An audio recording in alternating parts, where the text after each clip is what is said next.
작은 서점.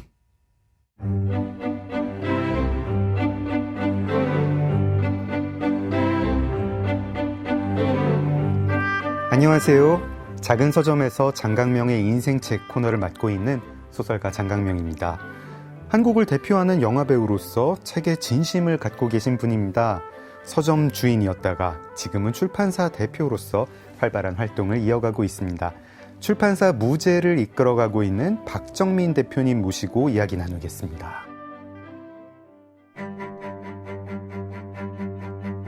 배우 박정민은 영화 파수꾼, 동주, 다만 악에서 구하소서, 하얼빈 등 수많은 작품에서 기억에 남는 연기를 펼치며 대중과 평단으로부터 사랑받는 배우입니다.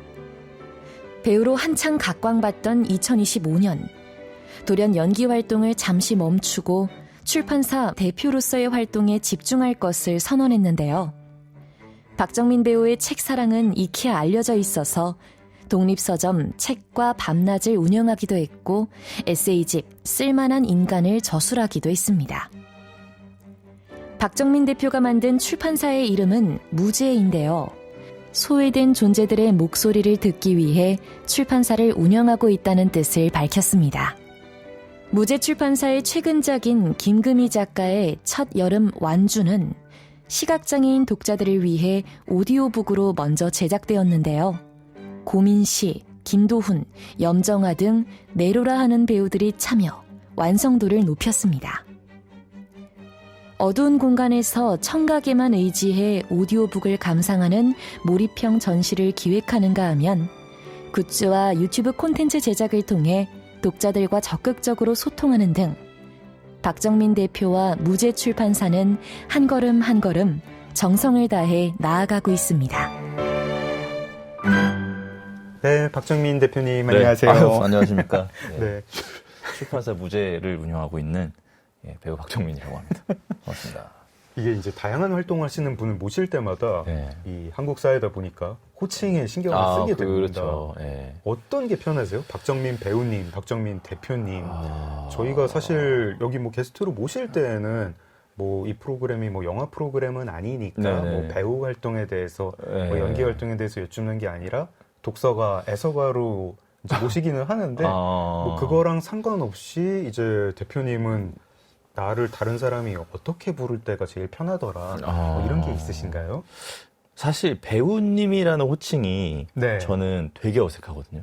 그러니까 없는 말을 지어낸 느낌이잖아요. 10년 전까지만 해도 그러지 않았잖아요. 네, 맞아요. 배우님이라는 말은 아직도 약간 들을 때마다 약간 뭔가 그냥 제 안에서는 뭔가 불공정하다라는 느낌을 받거든요. 배우님은 감독님 이런 건 괜찮은데 배우님 그건 좀 이상한데 익숙해지지 않을까요? 이제 한 10년 이러고 배우님 그러니까 이제 익숙은 해졌는데 네. 아직도 약간 괴리감 같은 게 있어요. 정서적인 괴리감 같은 게. 그래서 아직도 좀 불편하고. 작가님? 박정민 그거는 작가님? 그건 아예 아니고 대표님도 저는 사실 그래서 정민 씨나 뭐 정민님이나 혹은 저보다 나이가 많으신 분은 그냥 정민아라고 부르는 게 편해요. 그건 이제 제가 정서적으로 이제 불편하죠. 정민 씨 이렇게 부르시면은 그 촬영 현장이나 방송 현장에 가면은 그러잖아요. 그러니까 제가 그때 좀 기분이 이상한데 저는 다른 분들이 장강명 작가님이라고 불러주시는데 그렇죠. 이제 배우나 뭐 이제 연예인 분들한테는 뭐뭐 씨 뭐 이러니까 되게 저는 또 그것대로 이거는 좀 불편하시겠군요. 네, 그리고 이거 좀 불공정한 거 아닌가? 네, 그런 생각이 들더라고요. 고민이 그런가? 많이 하게 됩니다. 그러면 오늘은 그냥 대표로 하겠습니다. 대표님으로 알겠습니다. 대표. 저희가 이렇게 호칭 하나를 가지고도 이렇게 고민이 많은 분이시구나 그런 생각도 하게 됩니다. 뭔가 좀 섬세하신 분이구나 이런 생각도 하게 돼요. 그냥 눈치를 많이 보는 것 같아요. 대표님 알겠습니다. 저희가 이제 게스트 모시게 될 때 뭐 어떤 책으로 할까요? 좀 후보 도서 꼽아주세요 하고 요청을 드리고 그 중에 한 권을 이제 저랑 PD님이랑 상의를 해서 고르게 되죠. 오늘은 어쨌든 이제 아쿠타가와 류노스케의 라쇼몽을 저희가 이야기를 할 건데요. 후보 도서가 또 한 권이 굉장히 흥미로웠습니다. 예소연 작가님의 소란한 속삭임. 제가 예소연 작가님이랑 같은 문학동인에 있어요. 근데 저기 소란한 속삭임 못 읽었어요. 무슨 어떤 책인가요? 사실 우선은 이게 그 책을 골라달라고 하셨을 때 네. 라쇼몽은 제가 언젠가는 한번 누군가와 이야기를 해보고 싶다라는 생각에 말씀드린 거고 네. 이 책은 제가 그 전전날인가 산 책이에요. 네. 그래서 한번 그냥 장강민 작가님하고 이야기를 할 수 있다면 뭐 라쇼몽이나 아니면 이 책 한번 나도 읽어보고 이야기를 나눠볼까라고 생각해서 읽어봤는데 네. 그냥 저는 되게 좋았던 게 그러니까 제목처럼 네. 뭔가를 계속 속삭이고 있는 것 같아서 좋았어요. 그러니까 인물 4명의 인물이 우연히 어떤 뭐 지하철에서 만나고 뭐 네. 길거리에서 만나서 소란한 속삭임이라는 모임을 네. 이게 네. 모임명이에요. 네. 그래서 이렇게 속삭이면서 자기 사소한 어떤 비밀들도 얘기하고 더러는 큰 비밀들도 얘기하면서 연대해가고 네. 소통해가고 하는 그런 내용인데 가슴이 뭔가 몽글몽글해지고 좀 생각도 많아지고 그래 맞아 이렇게 어쨌든 우리가 누군가와 이렇게 소통을 하면서 살아갈 가치를 느끼기도 하지라는 생각을 좀 들게 만들어주는 짧은 경장편 소설이었는데 네. 그래서 이 책도 되게 재밌게 잘 봤어요. 네. 요즘도 잘 나가시니까. 네. 지금 굉장히 핫한 작가님이시죠. 그러니까요. 예. 네, 분야도 활동 분야도 맞아요. 다양하시고 예. 엄청 주목받고 계신데 사실 이제 저희가 이 앞전까지 모셨던 이제 게스트분들이 네. 약간 좀 연배도 있으시기도 하고 이제 굉장히 굵직한 뭐 비문학 도서들을 이제 많이 추천을 하셨거든요. 네. 그래가지고 예소연 작가님이라고 이제 추천을 받으니까 좀 반갑기도 하고 네네네. 또 이런 질문도 생기더라고요. 그러니까 보통은 저만 해도 그렇습니다. 제가 이제 한국 문학계에서 활동하는 사람인데도 네. 신간을 좀 주저하게 돼요. 그러니까 약간 이제 원래 특히 문학 도서라는 게 네네네. 검증이 필요하니까. 그쵸. 네. 살 때 내용을 모르고 사는 거잖아요. 맞아요. 예. 책이 원래 살 때 내용 모르고 사는 건데 특히 문학 도서는 더 내용 모르는 채로 사고 특히 이제 젊은 작가 좀 데뷔한 지 아직 10년이 안 된 뭐 신인이라고 하기에는 지금 예소연 작가님이 약간 그렇죠. 뭐 조금 뭐 신인이라고 하기엔 좀 그렇지만 네네네. 중견 작가라고 하기에도 좀 애매한 그렇죠.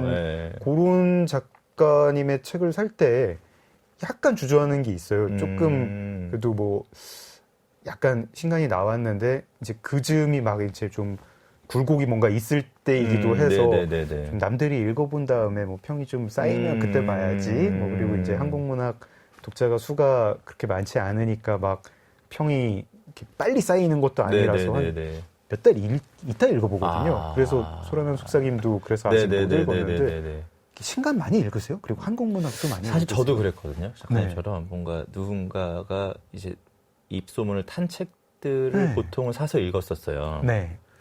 근데 그렇게 되면 뒤따라가는 느낌이 들어서 출판사 대표로서 네네. 그러니까 이제 너무 운이 좋게도 김구미 작가님 같은 경우는 너무 운이 좋게도 같이 일을 해주신 거지만 저는 제가 또 같이 가야 하는 작가는 또 따로 있다고도 보거든요. 그 젊은 그러니까 새로 생긴 어떤 출판사로서 또 신진 회사로서 또 같이 가야 되는 작가들도 따로 있다고 생각해서 젊은 작가님들의 책을 그래서 조금 찾아 읽기 시작했어요. 저도 약간 얼마 안 됐어요. 발굴용이랄까, 뭐 발굴이라고 하면 발굴이라게 보기엔 뭐 예소연 작가님 같은 경우 이미 너무 발굴이 깨끗하게 되신 분이니까 제가 발굴이라고 할 수는 없지만 그러니까 좀 같이 가고 싶다라는 느낌 그리고 어쨌든 출판 업계를 제가 잘 모르기 때문에 어쨌든 저도 책을 좀 만들어 보고 싶어서 이렇게 뛰어들었는데. 그렇게 되면 어쨌든 그러니까 정말 속된 말로 연예인이란 놈이 와가지고 출판사를 만들었으면 내가 할 수 있는 어떤 것들을 좀 해봐야 되지 않을까? 그렇게 됐을 때는 어쨌든 젊은 작가님들하고도 좀 소통하고 하면서 좀 새로운 어떤 방식의 책들과 출판을 좀 해보면 좋지 않을까라는 막연한 기대가 좀 있어서 그래서 요즘 그러니까 한 1, 2년 됐어요. 이게 좀 신인 작가님들, 젊은 작가님들 책을 먼저 좀 찾아서 읽고, 뭐 독립서적 같은 것들도 좀 찾아서 읽고 하는 것들이 저도 얼마 안 되진 않았어요. 근데 굉장히 고개가 끄덕여집니다.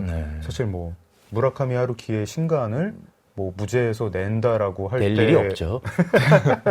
그러니까 저희가 어쨌든 무제가 지금 독특한 실험을 하고 있고 이 출판사 대표님이 굉장히 독특한 백그라운드가 있는 분이고 뭐 여러 가지 어떤 표현 좀 괜찮은가? 뭐 부가가치를 더해줄 수 있는 예. 책이라는 글은 혼자 쓰지만 그렇죠. 책은 편집자와 네. 함께 출판사가 만드는 건데 네. 그 책에 여러 가지 어떤 가치를 담을 수 있는데 네. 그런 거에 좀 마음이 열려 있는 젊은 작가님이 예, 그냥 막연한 그것도 약간의 선입견일 수 있죠. 뭐 또 중견 작가님들 중에서도 그렇게 뭐 하고 그런 싶은 분도 분도 계시지. 있을 텐데 그냥 네. 저도 어쨌든 젊은 작가들이 조금 더 마음이 열려 계시지 않을까라는 네. 어떤 그런 마음이 있어서 네. 그래서 조금 찾아 읽으면서 뭐 예순 작가님 글도 읽어보고 막 그렇게 해서 막 계약한 작가님들도 있어요. 아. 예. 그러면 어떻게 뭐 서점 신간 코너를 가가지고 이제 쭉 살펴보시나요? 아니면 보통은 문예지 같은 인터넷으로 데서? 보기도 하고 네. 그 개간지들을 좀 개간지에서 많이 발견하는 것 같긴 해요. 그러니까 보통 이 굉장히 맹렬한 그 한국문학 편집자가 하는 일을 하고 계시는군요. 아, 그런가요? 저 그것도 네. 몰라요, 저는 사실. 그 편집자님들이 어떤 일을 하고 계시는지도 정확하게 몰라서. 보통은 이제 한국문학 편집자들이 하는 그렇게 일이, 그 뭔가 작가님들을. 네. 아. 나와 함께 성장할 수 있는 그런 그렇군요. 작가. 그리고 이 작가가 성장하는데 내가 좀 기여했다. 이런 거 이제 편집자만의 자부심이죠. 한국문학 편집자만의 자부심이죠. 근데 그 무슨 마음인지 알 것 같아요. 네. 네. 외국문학 편집자는 이미 작품이 그렇죠. 다 써져 있잖아요. 네, 그렇죠, 이걸 그렇죠. 번역하는 네. 거고. 비문학은 그런 게 아닌데 그렇죠. 이제 네. 한국문학이 어렵기도 하고. 맞아요. 네. 그러니까 저는, 이게 영화 제작자의 마음인가라는 생각이 좀 들어요. 아, 그렇네요, 진짜. 신인 감독을 발굴하고. 그러네요. 신인 배우를 발굴하는 어떤 제작자의 마음이 이런 건가라는 생각은 해요. 네. 굉장히, 그렇게 보니까 네. 그런 것 같습니다. 네. 이제 그런 어떤 기획력이라든가 뭐 저희가 대표님한테 듣고 싶은 이야기 같은 거는 네. 내일 2부에서 또 예. 들어보겠습니다. 그렇죠. 네. 소란한 속삭임을 가지고 이렇게 얘기를 많이 나눴네요. 그러게요. 그러면은 문예지에서 이 작가님한테 내가 요청을 드려보고 싶다라고 하는 그런 느낌이 오는 네. 그 작가님은 뭐 이제 뭐 단편이든 뭐 연재하는 장편이든 네. 읽다가 뭐 어떤 점에 이렇게 꽂히시게 되나요? 제가 지금 계약돼 있는 작가님들을 생각해 볼게요. 그러면 뭐랄까 그 뭔가 이렇게 좀 건드리는 게 있어요. 딱 봤을 때 이건 그러니까 이 이야기는 네. 허구지만 네. 진짜일 수도 있겠고 네. 이거는 충분히 해볼 만한 가치가 있는 소재다. 그러니까 이 작가님이 나와 같이 일했을 때 네. 굳이 소설을 쓰지 않더라도 네. 이 작가님이 지금 관심 있는 분야가 이런 쪽이라면 네. 충분히 뭔가를 가치를 공유해 볼 수 있겠다 하는 작가님들인 것 같아요. 그러니까 뭐 이 작가님의 어떤 소설가로서 뭐 총점 이런 게 아니라 네네네. 어떤 뾰족한 부분이 네네네. 맞아요. 이렇게 딱 그 뾰족한 지점이 저를 건드리면 네. 우선은 한번 컨택을 해보는 거죠. 알겠습니다. 이제 아쿠타과 류노스케 라쇼몽 이야기를 할 텐데 라쇼몽도 그런 좀 뾰족한 부분이 있는 네네네. 그렇군요. 네. 알겠습니다. 저희 이제 본격적으로 이야기 들어가 볼 텐데요. 책에 대한 소개부터 들어보겠습니다.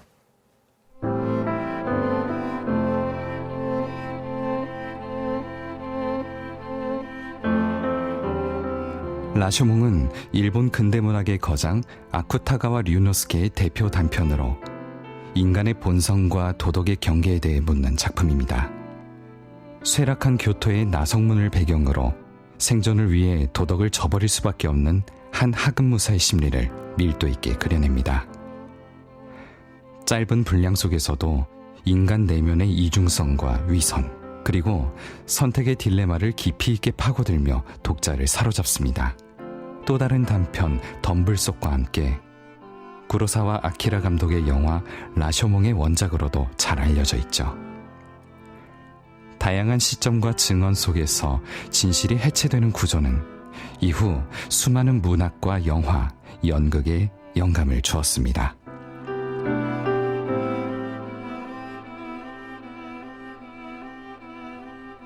저자 아쿠타가와 류노스케는 1892년 단편소설 코를 발표하며 문단에 데뷔했고 이때 문단에서 유례가 없는 작가가 될 수 있을 것이라는 나스메 소세키의 극찬을 받았습니다.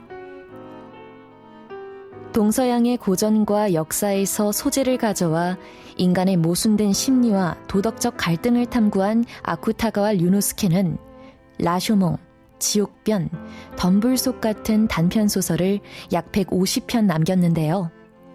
후기로 갈수록 문학을 통해 자신의 존재 이유와 세계에 대한 불안을 언어로 기록했습니다.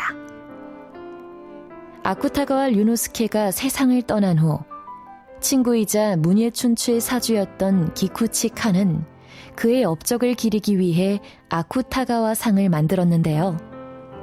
이 상은 현재까지도 일본에서 가장 권위 있는 문학상 중 하나로 인정받고 있습니다. 작은 서점 장강명의 인생책, 배우이자 출판사를 운영하고 있는 박정민 대표와 함께하고 있습니다. 네, 네. 이 아쿠타가 류노스케 라쇼몽은 네. 제목을 아는 사람은 일단 많을 것 같아요. 네. 그 영화 때문에라도 그렇죠. 예, 네. 구로사와 아키라 감독 영화가 워낙 영화가 유명하니까 있었고, 네. 예, 아는 사람 많을 것 같은데 제 생각에는 사실 이거 원작을 읽어본 사람은 별로 없을 것 같거든요. 그리고 네. 그 영화 원작이 라쇼몽이 이 아니라 아니잖아요. 예. 예. 라쇼몽이 조금 가미된 그렇죠. 예. 덤불속이라는 네, 단편인데 자 청취자분들을 위해서 잠깐 설명을 해드리면 영화 라쇼몽은 그 원작 소설이 2편입니다. 아쿠타가와 류노스케의 단편 2편, 한 편이 라쇼몽이고 또 한 편이 덤불속인데 이 영화의 주뼈대는 덤불속이에요. 그래서 저희가 무슨 뭐 라쇼몽 효과 뭐 이런 말 쓰고 뭐 라쇼몽이 어떻다 하는 게 사실은 그 영화 내용은 그 줄거리는 단편으로는 덤불속입니다. 그렇죠. 네. 그리고 이제 이 2편 다 짧기 때문에 네. 한국에서 이제 라쇼몽이라는 제목이 붙은 책이 많이 있는데 네. 여러 출판사에서 맞아요. 여러 버전으로 나와 있는데 네. 뭐 라쇼몬이라고 나온 것도 있고 맞아요. 나생문. 네. 그렇죠. 근데 그 책을 사면 그 안에 보통 라쇼몽도 있고 덤불속도 덤불속도 있고 있고, 네. 네, 다른 단편도 네, 네. 있습니다. 맞죠? 맞습니다. 네. 그러면 라쇼몽과 덤불속 이야기 줄거리 소개를 대표님께 부탁드립니다. 줄거리 어려운 거는 우선 맡깁니다. 덤불속을 먼저 설명을 드려야 될 것 같은데 네, 이제 숲속에서 한 남자가 죽어 있죠. 그렇죠. 예, 그리고 그것을 어떤 나무꾼이 목격을 합니다. 네, 또 스님이 네, 또 발견을 하고 네, 같이 있었던 여자의 네, 엄마도 그 사건에 대해서 이야기를 하죠. 네, 내 사위가 죽었고 네. 내 딸이 없어져서 나는 그게 더 막 힘들고 네. 빨리 찾아보고 싶다라는 말을 딸 하고 찾아주세요. 네. 약간 무슨 수사 무슨 수사물처럼 기록처럼 그러니까 네, 누구 어떤 돼 있죠. 관리에게 이렇게 보고를 보고 하듯이 안에. 네, 네. 그렇게 이제 인물들이 한 명 한 명 나는 이걸 목격했고 난 이런 걸 목격했고 네. 하면서 또 한 명은 이제 방면이라는 그 우리 지금 말로 치면 그러니까 어떤 경범죄를 저질러서 방면된 네. 한 사람이 이제 네. 어떤 도둑놈을 하나 잡죠. 네. 그리고 저 남자를 죽인 건 이 도둑놈이다. 네. 하면서 이제 사건이 점점 안으로 들어가게 되는데 네. 거기서 도둑이 그렇게 얘기를 하죠. 내가 죽였다. 그리고 여자, 그 여자. 네. 와이프의 또 증언은 내가 죽였다. 네. 그리고 마지막으로 그 혼백, 죽은 혼백까지. 그 혼백이 무당에 네. 이렇게 빙의돼서 나는 내가 죽었다. 네. 라고까지 이제 진술을 하는. 그래서 과연 무엇이 진실인가에 네. 대해서 독자로 하여금 계속 생각을 하게 만드는 네. 과연 진실이라는 것이 무엇인가, 그러니까 진실이 무엇인가에 대해서 네. 계속 탐구하게 만드는 그런 내용이죠. 사실 뭐 내용을 다 얘기하면 사실 이건 너무 짧아가지고 네. 좀 재미가 없어지실 것 같아서. 그 수사 보고서 형태로 되어 그렇죠. 있고 네. 여러 사람이 한 사건에 대해서 증언을 하는데 네. 내용을 다 읽고 나면 독자는 뭐야? 뭐야? 네. 무슨 일이 벌어진 그렇죠. 거야? 네. 좀 하게 헷갈리게 되는. 만들죠. 네. 덤불속. 그리고 이제 라쇼몽이라는 네. 단편은 도둑이 나생문 앞에서 막 시체들이 깔려 있고 비가 막 오는 그 공간에서 있다가 어떤 노파가 막 어떤 시체의 그 머리카락을 막 뽑는 걸 발견해요. 네. 가서 이렇게 봤더니 아마 뭐 가발을 만든다고 가발을 했던가요? 만든다고 네. 했어요. 그래놓고 이 남자가 그러니까 나쁜 짓을 하고 돌아가요. 너도 나쁜 짓을 했으니 나도 나쁜 그쵸, 짓을 할 그쵸. 거야라고 하면서 이제 이렇게 돌아가고 뭐 그 가발을 뺏기나 아무튼 뭐 옷을 벗겨가나? 옷을 벗겨간다. 옷을 벗겨가나 할머니의 봐. 옷을 이제 맞아. 옷을 벗겨가죠. 벗겨가죠. 예. 너는 시체의 머리를 보니까, 잘라가면서 맞다. 예. 그게 무슨 상관이냐? 내가 할머니의 주장은 네네네. 근데 이 사람은 죽었고 이 사람 머리털을 잘라가지고 가발을 만드는 게 뭐 어떠냐 하니까 맞아요. 도둑도 생각해 보더니 그때까지 약간 선량함이 있던 도둑이 맞아요. 그렇네. 갑자기 네. 그래서 할머니 그 노파의 옷을 뺏어다가 유유히 사라지죠. 굉장히 짧은 단편이고 네. 그래서 영화는 이 두 개가 이제 합쳐진 합쳐져 있죠. 내용이고. 예. 대표님 이 라쇼몽이랑 덤불속을 언제 어떻게 접하셨나요? 제가 공교롭게도 출판사 딱 열었을 때 네. 사무실에서 심심해서 무슨 유튜브 보다가 네. 라쇼몽? 라쇼몽? 아까 말씀하신 거 네. 라쇼몽이 뭐지? 하고 되게 많이 들어봤는데 하고 네. 봤더니 이제 맞아 영화였지 하는데 원작이 있다라는 걸 알게 되고 바로 서점에서 시켜서 그 사무실에서 처음으로 봤던 책이 라쇼몽이에요. 그러니까 한 5년 된 거죠. 네, 그리고 그때 굉장히 재밌게 좀 생각할 거리들이 좀 많은 책이다라고 생각해서 막 영상들도 찾아보고 영화도 다시 찾아보고 막 그랬던 네. 기억이 있어요. 이게 그래도 뭐 저희가 이제 프로그램 이름이 인생책인데 네. 장강명 인생책인데 네. 인생책 반열에까지 오른 뭐 이렇게 특별한 계기 같은 게 있을까요? 사실 아니면 그 뾰족한 부분? 네, 그러니까 저는 그 라쇼몽을 좋아하는 그 사람 독자들이 보통은 그런 거를 이제 많이 좀 생각하시는 분들이 아닐까 싶은데 과연 그러니까 진실이라는 것이 있는가에 대해서 네. 그리고 어떤 현상이 일어났을 때 네. 자기 너무 주관적으로 생각하잖아요. 그쵸. 항상. 그 라쇼몽도 그 덤불속도 사실 그런 이야기고. 그렇죠. 예. 자기 주관적으로 혹은 자기 유리하게 기억을 하게 되잖아요. 어떤 네. 것들을. 근데 사실 그러면서 분란이 좀 생기는 것 같은데 네. 사회적으로도 그렇고 네. 이 분란들을 바라볼 때 지금 사실 그러면서 그런 면모들 때문에 인간의 그런 면모들 때문에 지금 극단에 나와서 막 싸우기도 하고 하는 네. 것 같거든요. 네. 그럼 그때도 아마 좀 제가 그런 거에 환멸이 들어서 좀 더 생각을 많이 해봤던 것 같아요. 너무 네. 극단에서 자기들끼리 싸우고 사실 들어보려고 하지 않으니까. 네.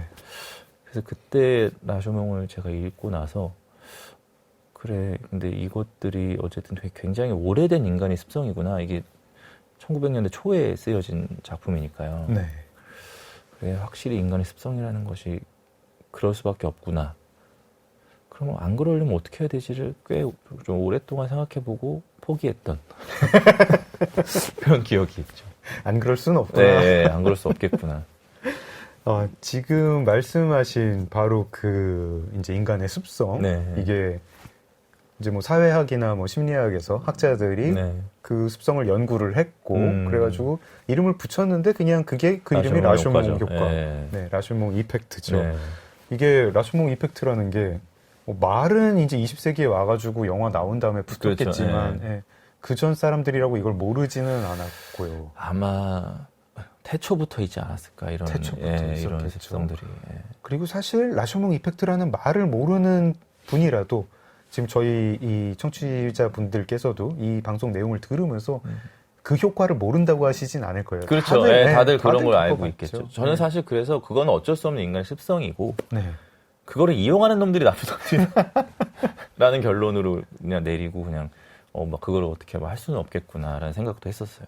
대표님도 혹시 뭐 개인적으로 겪어보신 적이 있으세요? 있죠. 너무너무 많이 이런 일들이 일어나잖아요. 그러니까 네네. 크고 작은 사실 근데 이게 정확하게 뭔가를 얘기하려면 사실상 라쇼몽 효과는 대부분 분란 때문에 생각하게 네. 되는 거잖아요. 네, 나쁜 얘기밖에 못 하잖아요.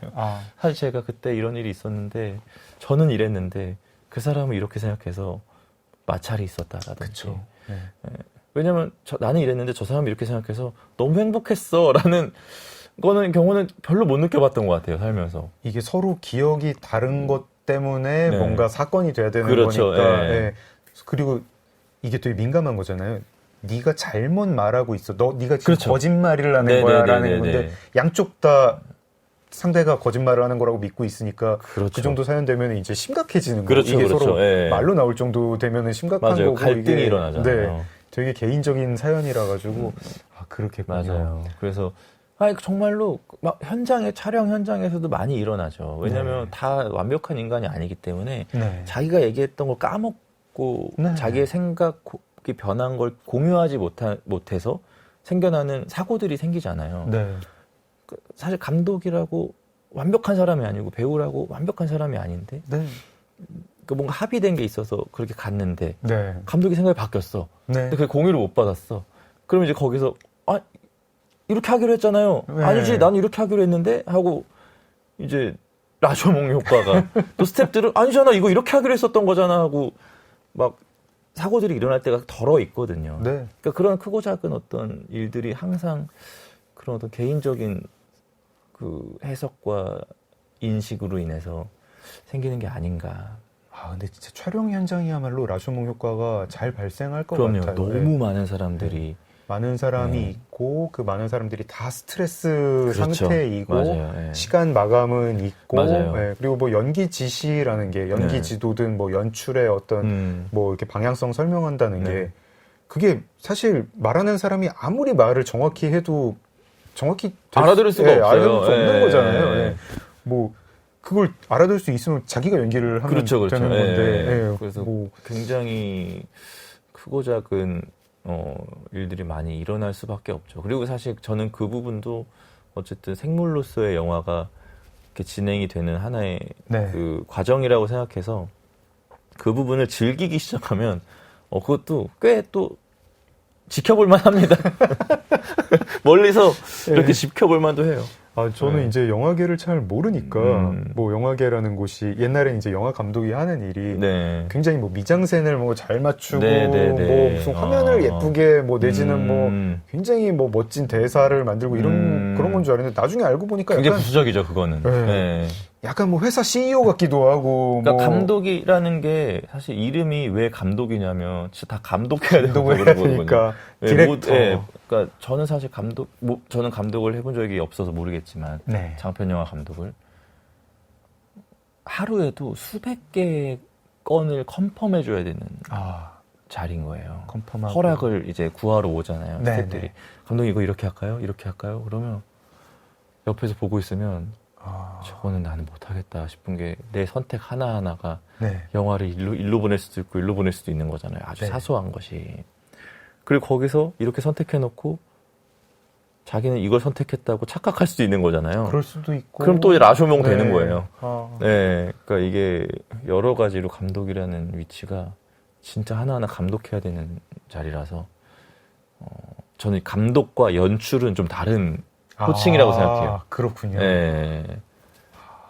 감독, 그렇네요. 네. 지금 이제 말씀을 듣고 보니까 네, 네, 네. 감독이 좀 더 큰 개념. 큰 개념인 거죠, 사실. 감독은 네. 좀 뭔가, 뭐랄까, 약간 경영인 같기도 하고, 그렇죠. 무슨 뭐 정치 네. 지도자까지는 아니지만, 뭐 어쨌든, 그렇죠. 네. 맞아요. 현장의 뭔가를, 네. 그렇습니다. 라쇼몽 효과, 뭐 촬영 현장 예를 들었고, 이제 5년 전에 그거를 이제 어떤 분란, 뭐 이제 그런 걸 보면서 느끼셨다고 생각을 하니까, 그런 말씀을 해주시니까 저는 드는 생각이, 그냥 한국 사회가 지금 한 10년째 라쇼몽 효과를 맞아요. 그냥 보여주고 맞아요. 있다. 네네네. 뭐 이런 생각도 있고요. 너무 왜 생기는 걸까요? 자기 생각하고 싶은 대로 생각하니까. 근데 그게 또 어쨌든 그건 권리잖아요. 네. 그러니까 그냥 저는 그래요. 그러니까 듣지 않아서 조금만 들어보면 될 텐데 너 조금만 들어보고 판단하면 좋을 텐데 서로 조금만 양보하면 될 텐데 라는 생각을 하는데 사실 너무 이상적인 생각이라서 이게 제가 덤불 속을 읽다 보면은 이제 그 영화 라쇼몽보다 조금 더 그러니까 어떻게 보면 조금 덜 그러니까 아쿠타가 류노스케는 이 현상을 이런 이 현상 자체는 저희가 다 아는데 네네네. 예, 이 현상을 도대체 이걸 던져놓고 뭘 어쩌라고 그렇죠. 이걸 던졌을까 그냥 이렇게 약간 되게 느닷없이 시작해가지고 느닷없이 맞아요. 끝나잖아요. 약간 무책임하게 끝나죠. 무책임하게 끝나가지고 약간 느낌이 이 사람이 인간을 깔보고 있나? 라쇼몽도 그렇고 덤불속도 맞아요. 그렇고 예. 약간 위에서 내려다보면서 그거 뭐 니들 다 그런 존재들 아니야? 뭐 이런 느낌인가 싶기도 근데 맞는 것 같아요. 다른 그런 단편들을 보더라도 네. 좀 그런 것 같아요. 그러니까 이게 희망을 주거나 사람은 이렇지만 우리는 어떻게 나아가야 해라는 어떤 길을 제시해주지 않고 네.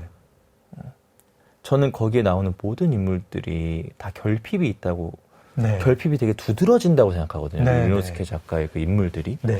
그 데뷔하신 코라는 것도 네. 코가 여기까지 늘어나 있는 그 큰 스님의 네. 이야기잖아요. 네네. 그래서 이걸 막 줄이려고 하고 어쨌든 그 스님이라는 사람이 그 이거에 막 집착해가지고 네. 코를 어떻게 줄여보려고 하고 사람들 신경 쓰고 하는 그런 결핍들을 결국엔 그냥 결핍으로 둬버리는 작가인 것 같아요.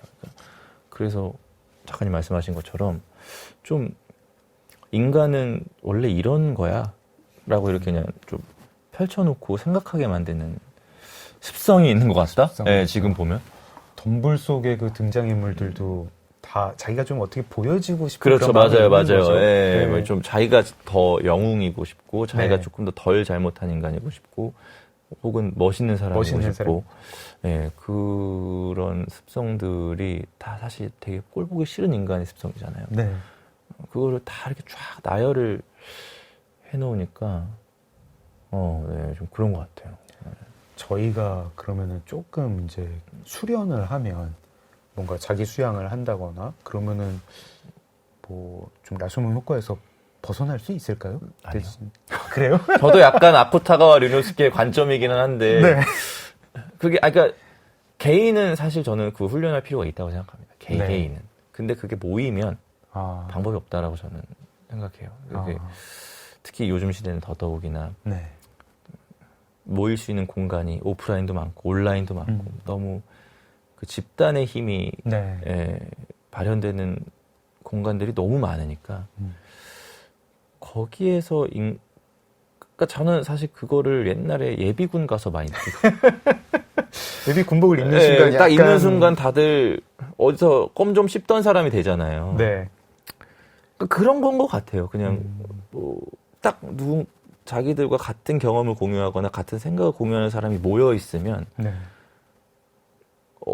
그게 너무 폐쇄적인 회로만 생기는 것 같은 느낌이 들어서 그리고 자기들이 옳고 자기들이 맞는 거고 네. 그래서 저는 이게 모여버리면 역사적으로 답이 없어지지 않는가.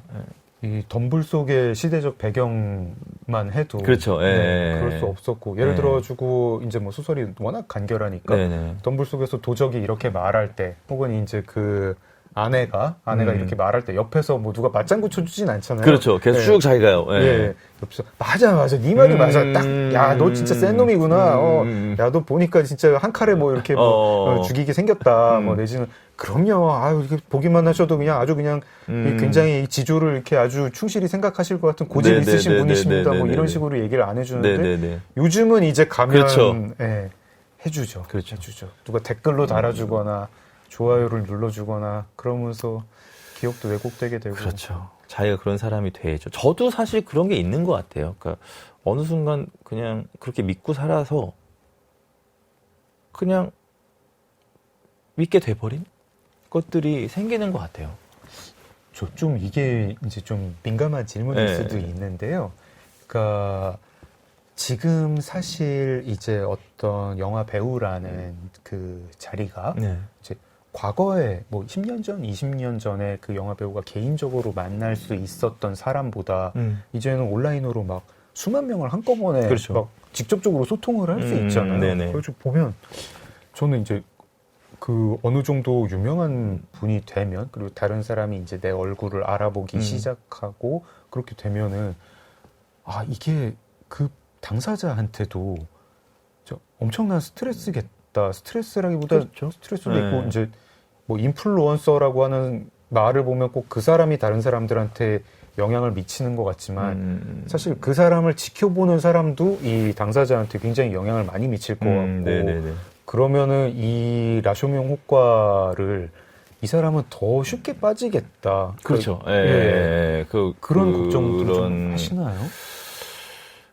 그래서 웬만하면 소통을 안 하려고.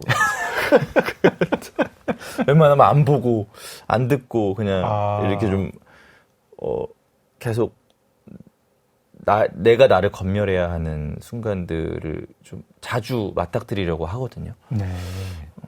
왜냐면 진짜 쉽게 믿어버릴 수가 있어요. 이렇게 진짜 하다못해, 저 옛날엔 또 그랬던 것 같아요. 그러니까 오히려 지금보다 덜 유명할 때가 네.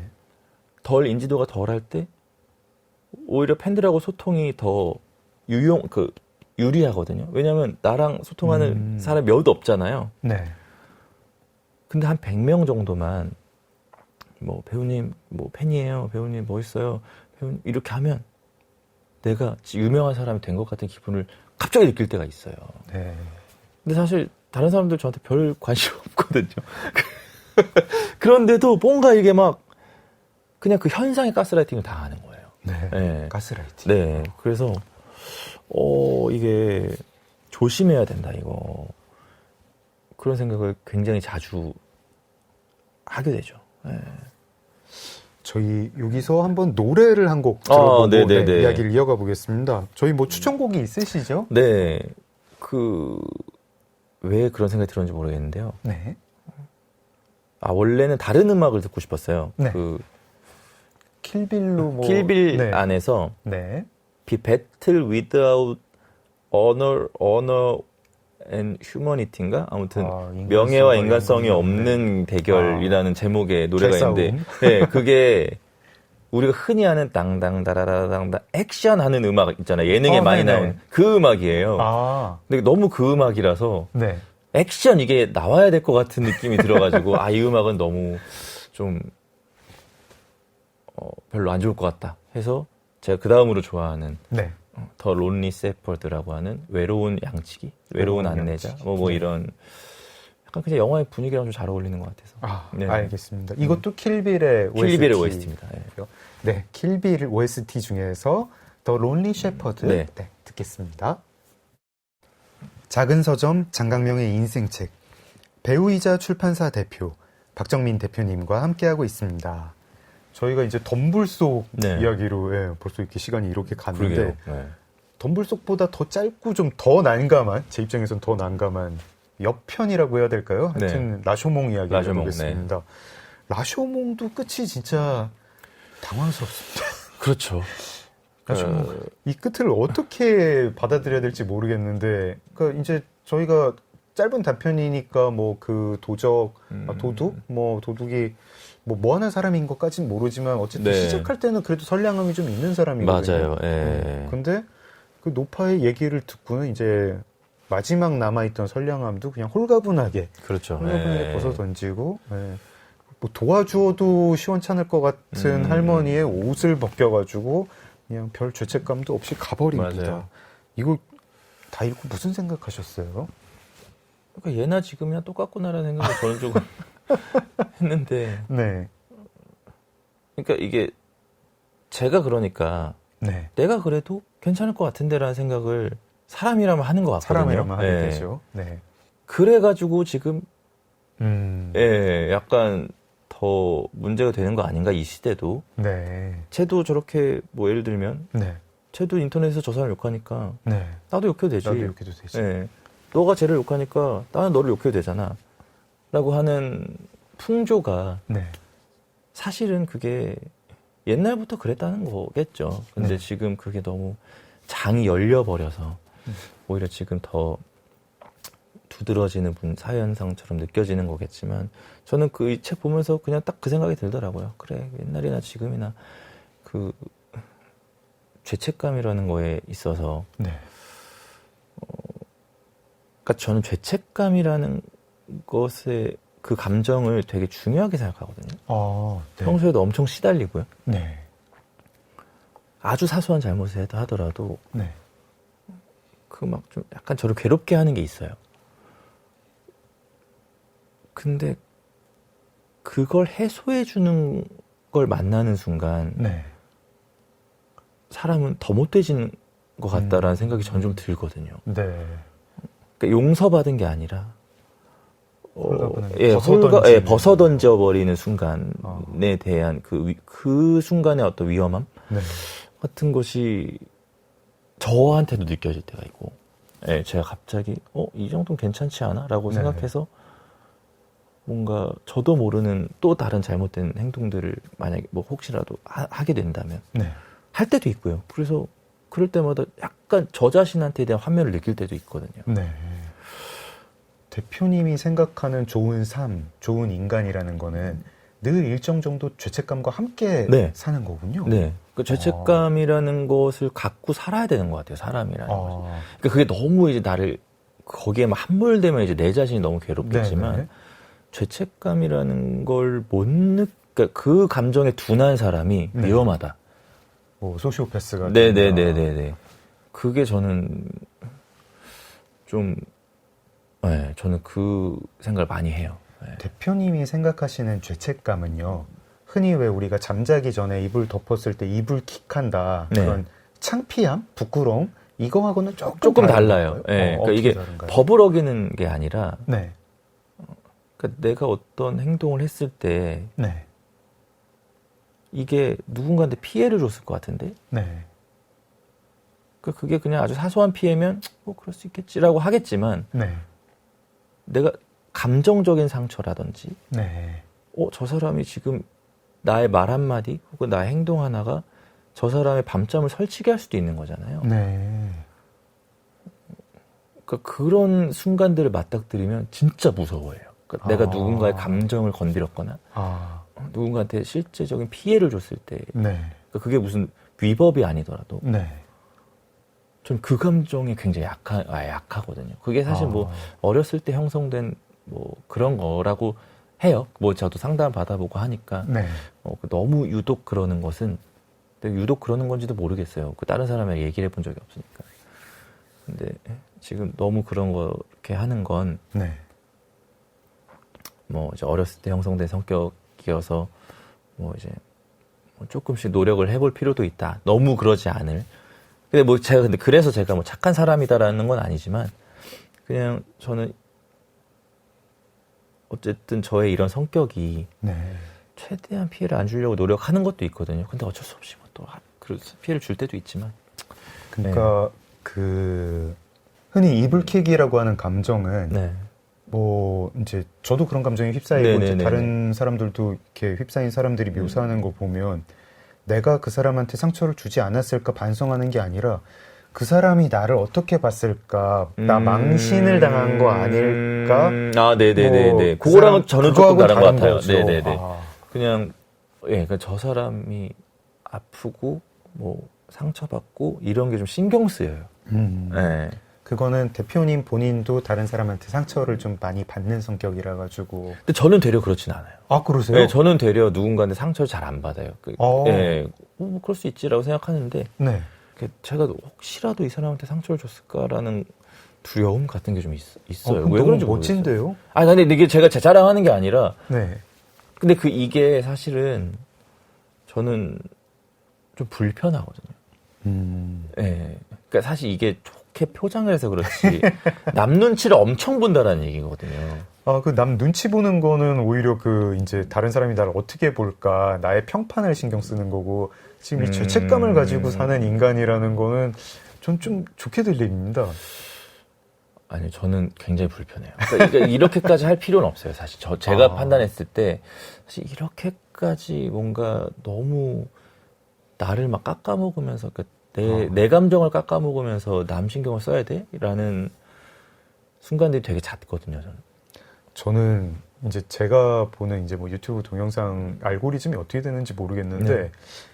저한테 유독 그게 많은 건지 다른 사람한테도 알고리즘이 그렇게 되는 건지, 사이다 영상 모음집 뭐 이런 것들이 많이 나와요. 네. 네네네네. 특히 이제 한국 영화, 한국 드라마 사이다 영상이 네네네네. 왠지 모르겠는데 잘 나오는데 보면은 이게 아무리 뭐 맥락이 있어서 뭐 갑질한 진상 손님을 혼내주고 뭐 동네 일진을 혼내주고 뭐 이런 거더라도 야, 저렇게 모멸감 들게 혼내주면 안 될 것 같은데 싶은 거예요. 네, 너무 그렇죠. 네, 너무 모멸감 들게 하는 거고 근데 또 그게 이제 조회수나 뭐 그렇죠. 이렇게 추천받고 뭐 사이다 영상이라는 말이 생기고 이제 추천까지 하는 거 보면은 와, 사람들이 저거 되게 좋아하는구나. 그렇죠. 네. 그러니까 이게 표출을 못 하니까 네. 이제 거기서 대리만족을 하고 싶은 걸 텐데 네.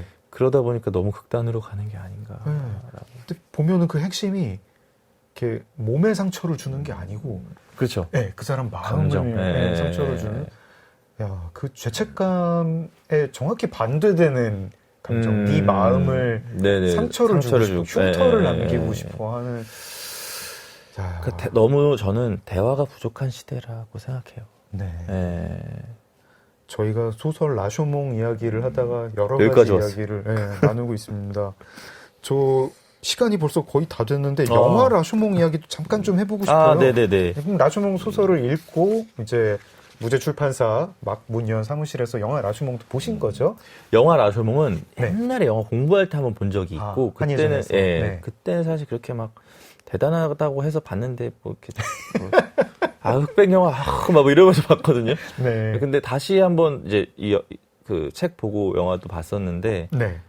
조금 다르더라고요. 다시 보니까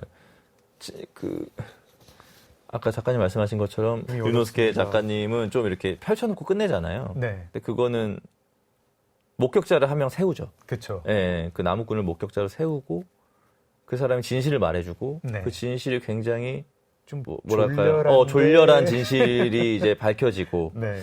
예, 그래서 한 개개인이 말하는 진실이라는 것이 참 허망하구나 네. 라는 것도 알게 되고 그러면서 이제 그들이 라쇼몽 앞에서 그 나무꾼이 이제 증언을 하죠. 네. 이러했다. 그때 네. 거기 또 한 사람이 거기서 울고 있던 아기의 네.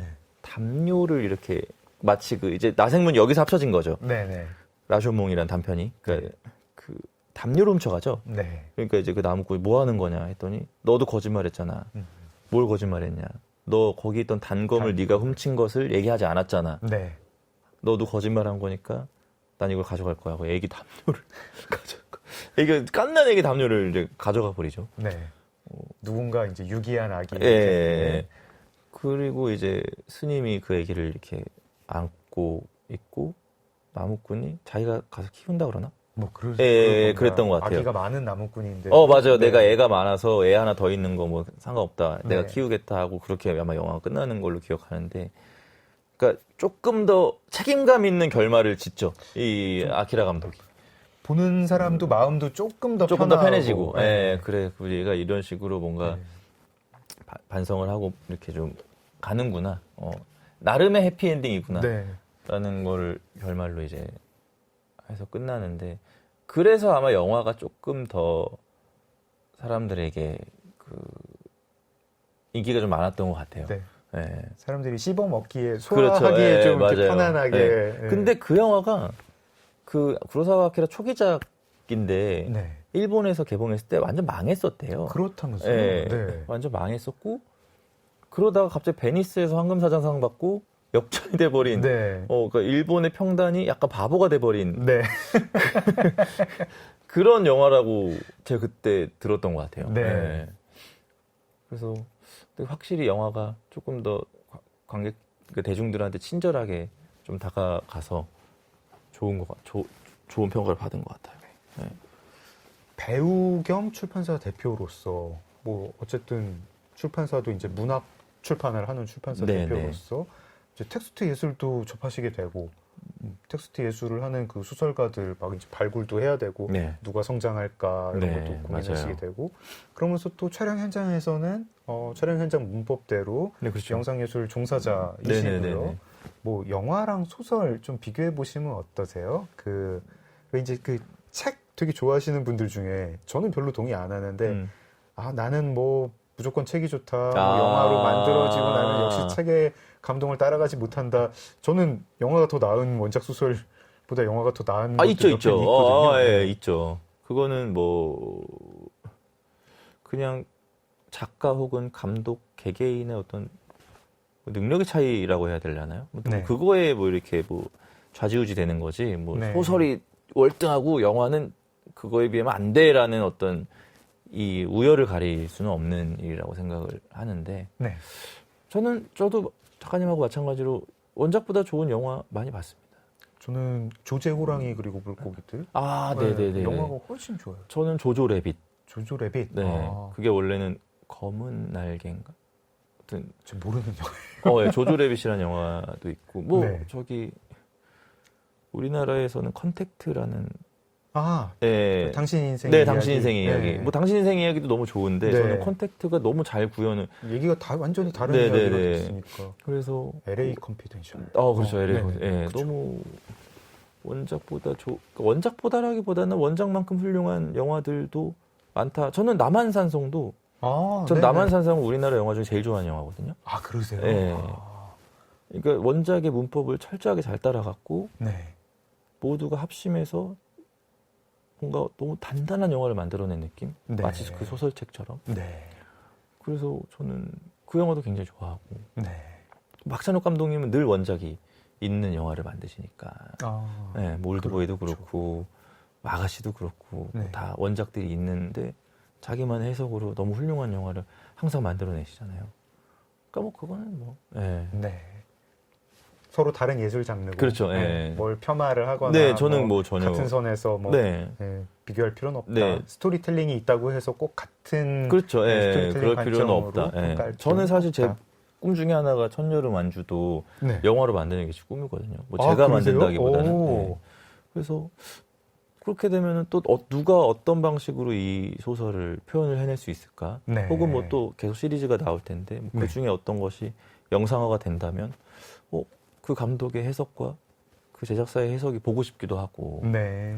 네, 그거는 서로 이렇게 잘 유기적으로 같이 가야 하는 형태라고 저는 생각을 해요. 아, 알겠습니다. 네. 지금 천여름 완주 이야기를 해주셨는데 천여름 완주, 네, 김금희 작가님의 신작 소설, 요건 내일 2부에서 이야기를 나눠보겠습니다. 네. 네, 박정민 대표님과 1시간 동안 인생책 이야기 나눴는데요. 한국을 대표하는 배우이시지만 잠시 연기를 멈추고 출판사 대표로서 열심히 활동하고 계십니다. 내일 2부에서는 박정민 대표님이 만든 천여름 완주 책 이야기도 들어보고 또 박정민 대표님이 그동안 썼던 책 이야기도 나누면서 박정민이라는 사람 책을 읽어보겠습니다. 대표님, 네. 2부에서 뵙겠습니다. 네. 네. 오늘 함께 해주신 박정민 대표님, 청취자 여러분 고맙습니다. 작은 서점 장강명의 인생책, 오늘 문 닫겠습니다. 소설가 장강명이었습니다.